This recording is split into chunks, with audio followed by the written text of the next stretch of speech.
नमस्कार दोस्तों, आज की न्यू वीडियो में आपका स्वागत है। पिछली वीडियो में हमने अकाउंट की सेकंड यूनिट को डिस्कस किया था और आज की न्यू वीडियो हमारी अकाउंट की थर्ड यूनिट की होगी। तो आज हम डिस्कस करने वाले हैं यूनिट नंबर थर्ड। हम डिस्कस करेंगे यूनिट नंबर थर्ड। तो जो हमारा यूनिट नंबर थर्ड का जो पहला क्वेश्चन है वो है difference between cell return and purchase return. Difference between sale return and purchase return. तो देखो सेल रिटर्न और परचेज रिटर्न क्या होता है। जैसा कि आप सभी जानते हो, सेल का मतलब क्या होता है कि बिजनेस के लिए माल खरीदना या बेचना। सेल का जो मतलब होता है वो होता है कि बिजनेस में जो माल हमने बेचने के उद्देश्य से खरीदा है उस माल को बेचना ही हमारा क्या कहलाता है, सेल कहलाता है। अब देखो, जब हम किसी पार्टी को माल सेल कर देते हैं और वो पार्टी हमें माल को वापस कर देते हैं तो उस कंडीशन में जो बिजनेस एंट्री करता है वो क्या होता है, सेल रिटर्न। तो सेल रिटर्न क्या है, बिजनेस में बेचा हुआ माल अगर बिजनेस के पास वापस आ जाता है तो उसे हम क्या बोलेंगे, सेल रिटर्न बोलेंगे।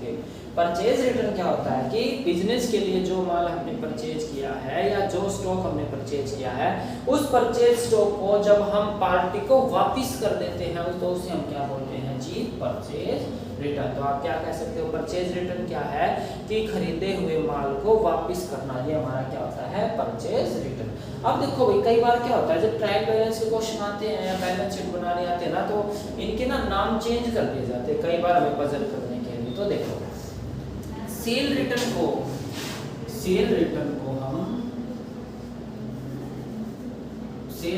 को हम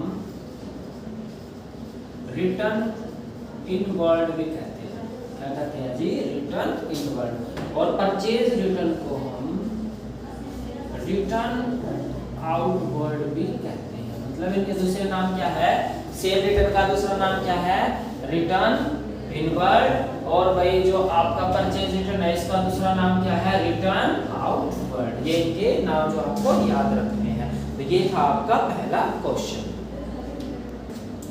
आज का हमारा दूसरा क्वेश्चन है types of GST. What is GST, what is GST and it's type, कि जीएसटी कितनी तरह की होती है। तो देखो जो जीएसटी है, जीएसटी की जो फुल फॉर्म है वो क्या है, गुड्स एंड सर्विसेज टैक्स। क्या है जी, goods and services tax. GST एक कैसा टैक्स है, जीएसटी एक इनडायरेक्ट टैक्स है। कैसा टैक्स है जी, हमारा इनडायरेक्ट टैक्स है। जो किस पे लगने वाला टैक्स है, ये माल पे लगने वाला टैक्स है। अब देखो जो जीएसटी है वो हमारे 3 पार्ट में डिवाइड होते हैं, जिसको एक को हम बोलते हैं एसजीएसटी, नेक्स्ट है हमारा सीजीएसटी, उसके बाद है हमारा आईजीएसटी। तो देखो लेकिन कई बुक्स में आपको पता मतलब एक पार्ट मतलब एक और लिखा मिलता है आपको 4th नंबर पे, वो होता है यूटीजीएसटी, जिसको हम स्टेट के साथ में लिख लेते हैं, यूटीजीएसटी। तो ये हमारे जीएसटी के 3 टाइप्स होते हैं। स्टेट जीएसटी, इसका फुल फॉर्म क्या है, state goods and services tax. UT union territories goods and services tax. CGST central goods and services tax. IGST integrated goods and services tax. ठीक है, integrated goods and services tax. अब देखो ये applicable कैसे होता है। देखो अगर एक पार्टी ए है और एक पार्टी है बी, ऐसा मान के चलते हैं कि ये दोनों पार्टी क्या है, हरियाणा की पार्टी। जब ये एक दूसरे के साथ सामान बेचेंगे और खरीदेंगे उस कंडीशन पे 2 टैक्स लगेंगे। एक लगेगा आपका एसजीएसटी और एक लगेगा आपका सीजीएसटी। इतनी बात तो आप समझ चुके हो भाई। अब एक एग्जांपल और लेते हैं। अगर ए पार्टी और बी पार्टी दोनों कहाँ की हैं, दिल्ली की हैं, मींस यूनियन टेरिटरीज की है, उस कंडीशन में जो टैक्स लगेगा वो क्या लगेगा, सीजीएसटी और आपका यूटीजीएसटी। फिर अगर एक एग्जांपल के साथ फिर समझते हैं, अगर एक पार्टी ए है और एक पार्टी है बी, ए पार्टी आपकी हरियाणा की है, बी पार्टी आपकी दिल्ली की है, उस कंडीशन में जो टैक्स लगेगा वो होता है आईजीएसटी। क्या होता है जी, IGST, integrated goods and services tax. तो आप क्या समझे कि जब दो पार्टी एक ही स्टेट की हो वहां पे दो टैक्स लगेंगे, CGST और SGST। अगर यूटी है तो CGST और UTGST।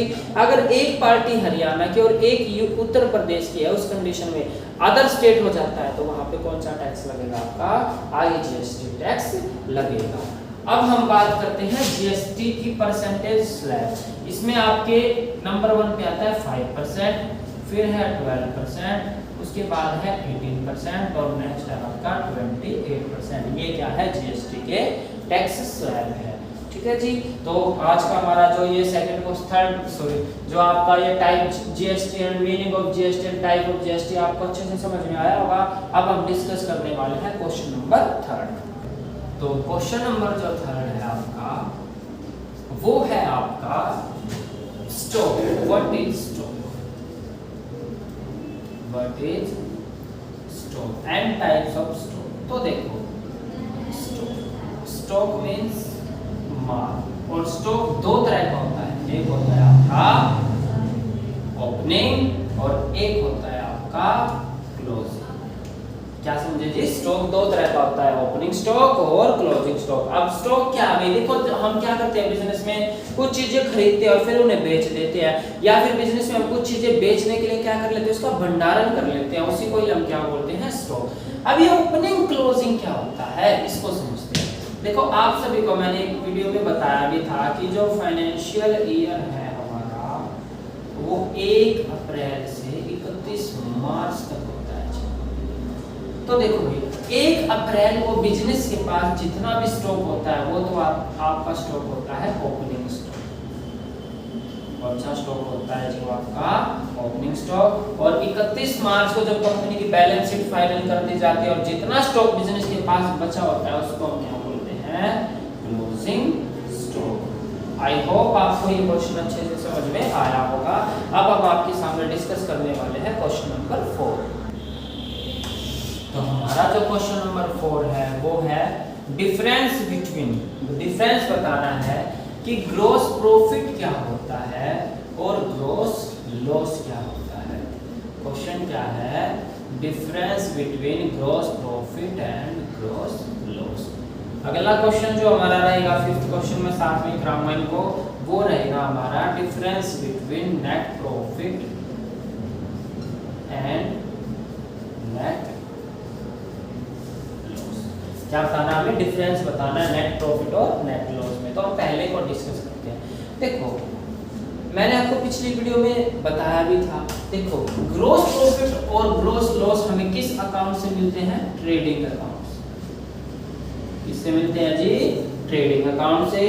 और आपके नेट प्रॉफिट और नेट लॉस हमें किससे मिलते हैं, प्रॉफिट एंड लॉस अकाउंट से। किससे मिलते हैं जी, प्रॉफिट एंड लॉस अकाउंट से। अब ये ट्रेडिंग अकाउंट क्या है, ट्रेडिंग अकाउंट व्यापारिक खाता है। कैसा खाता है जी, बिजनेस का व्यापारिक खाता है। प्रॉफिट एंड लॉस क्या है, ये लाभ हानि खाता है। कैसा खाता है जी, बिजनेस का लाभ हानि खाता है। तो पहले हम क्वेश्चन 4 को सीखेंगे, उसके बाद हम क्वेश्चन 5 को करेंगे।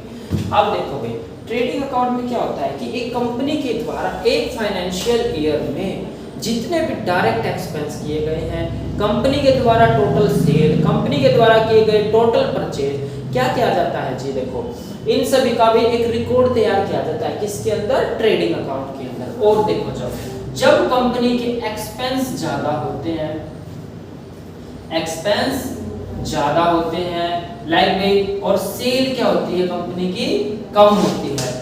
एक्सपेंस ज्यादा सेल कम, तो उस कंडीशन में कंपनी को क्या होगा, लॉस होगा। और जब कंपनी की सेल ज्यादा होगी, एक्सपेंस कम होंगे, उस कंडीशन में कंपनी को क्या होगा जी, प्रॉफिट। तो ट्रेडिंग अकाउंट में जब कंपनी का ट्रेडिंग अकाउंट का जब डेबिट का बैलेंस ज्यादा होता है, क्या होता है जी, डेबिट का बैलेंस ज्यादा होता है और क्रेडिट का कम होता है, तो उस कंडीशन में हम क्या करते हैं, डेबिट के बैलेंस में से क्रेडिट के बैलेंस को घटाते हैं। और जो डिफरेंस आता है ना, उस डिफरेंस को ही हम क्या बोलते हैं, ग्रॉस लॉस बोलते हैं जी। क्या बोलते हैं, ग्रॉस लॉस बोलते हैं। और इस ग्रॉस लॉस को हम क्रेडिट साइड में शो करवाते हैं। क्या करते हैं जी? क्रेडिट साइड में शो करवाते हैं। अब हम सीखते हैं प्रॉफिट। देखो अगर हमारी डेबिट साइड कम है, क्रेडिट साइड ज्यादा है, उस कंडीशन में क्या होता है? हमें होता है प्रॉफिट। क्या होता है जी? हमें प्रॉफिट। ठीक है, तो इस प्रॉफिट को हम क्या बोलते हैं? Gross profit. आई होप आपको ये क्वेश्चन अच्छे से समझ में आया होगा। अब क्वेश्चन नंबर 5 को डिस्कस करते हैं। क्योंकि प्रॉफिट एंड लॉस अकाउंट एक कंपनी का लाभ हानि खाता होता है। इसमें कंपनी के द्वारा एक साल में किए गए इनडायरेक्ट और डायरेक्ट इनडायरेक्ट एक्सपेंस और इनडायरेक्ट इनकम का ब्यौरा होता है। सेम वही, अगर इनकम वाली साइड ज्यादा आती है, डेबिट वाली साइड आती है कम, तो होगा आपको क्या होगा? Net profit. अगर एक्सपेंस वाली साइड ज्यादा है, इनकम वाली साइड कम है, तो फिर क्या होगा? Net loss. आई होप आपको ये टॉपिक अच्छे से समझ में आया होगा। और आज की हमारे जो यूनिट नंबर 3 है वो भी खत्म होती है। ऐसे ही हम आपके लिए और भी यूनिट का सॉल्यूशन ऐसे यूट्यूब पे आपको प्रोवाइड कराएंगे। ठीक है, तो आज की क्लास में इतना है।